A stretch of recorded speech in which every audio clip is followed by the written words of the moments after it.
Hi guys, Steph here. Now, yes, here we are, first one this year. So, incidentally, before I start, Happy New Year to all my viewers, and let's see what this year brings us. But here we have another gorgeous pen. Can you tell what it is?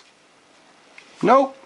Well, what we have here is a lovely Mentmore 46 fountain pen.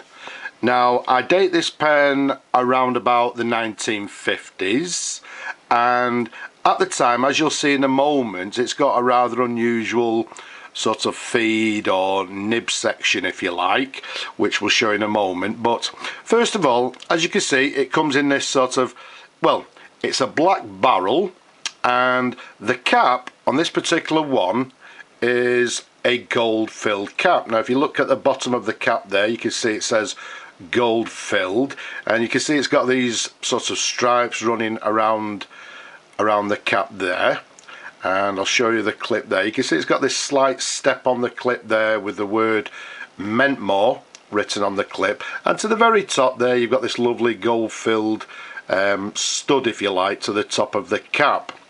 Now, these particular pens, I believe they came in 2 or 3 different configurations. First of all, the caps, as in this particular one, this is a gold filled cap. I believe they also brought them out in a sterling silver cap, which had a gold filled clip, and also a rhodium plated, what they termed as a permabright, or yeah, permabright cap, which had a gold filled clip as well. So, as I say, it came in 3 different cap versions. Now, if you actually look at the advertisement for this particular pen in the 1950s, it actually tells you it comes in various, well, the barrels come in various colours, including black, which this one is. Now, I've had a look round. The only one I can actually see is actually I've seen a brown barrel. So, unfortunately, I can't really tell you what colour barrels they actually came in. As I say, it just simply says various colours, but it didn't actually give you any indication of the colours that were available. But it's enough to say that this one's the black version with a gold filled cap. Now, if we take the cap off, which is a push on push off cap like so, let's first of all give you a twirl. This particular pen came to me in a very sorry state. It had lots of bite marks to the bottom there, which we'll show you in a moment, to the blind cap. I've polished them out. I've fully disassembled the pen, cleaned it internally, including the feed, the nib, etc. So fully restored it, and it's absolutely lovely now. It's a lovely pen.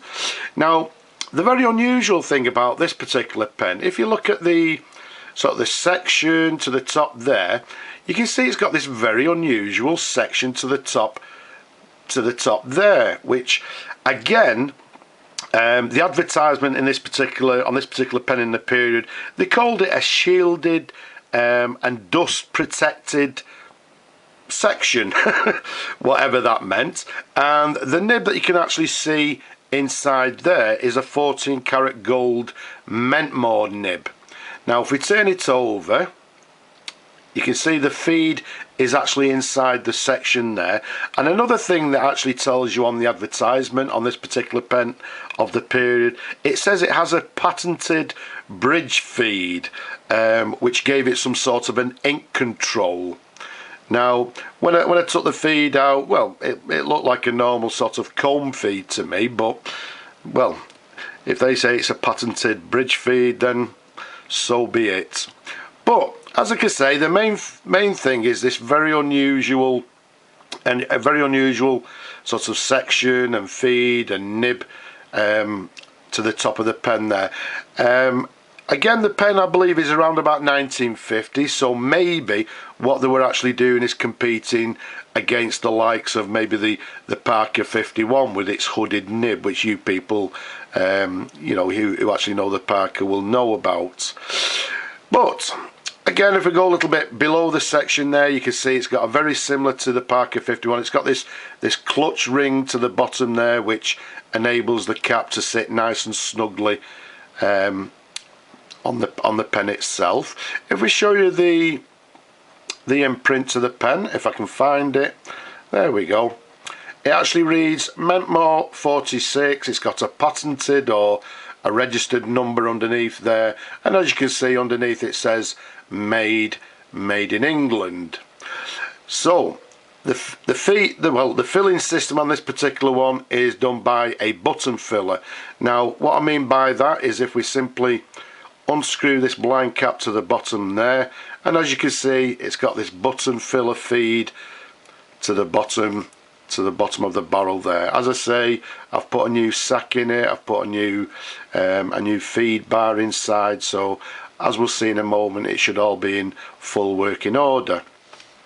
Incidentally, although it's slightly unusual in the visual aspect of the pen itself, build quality wise, in my opinion, is absolutely excellent. It's a sturdy, well made pen.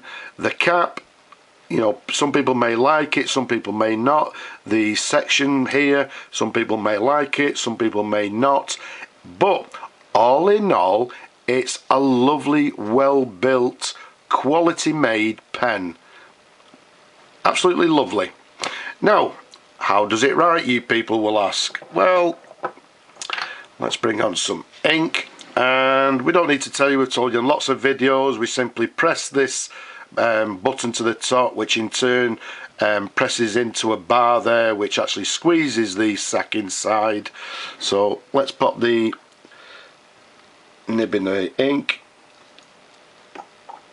There we go.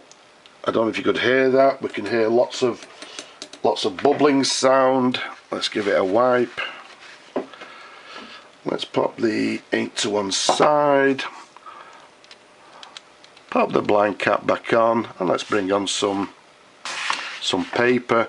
As always, this is the first time the pen's actually been tested since I've restored it, so what we'll do, we'll keep our fingers crossed. So what we have is a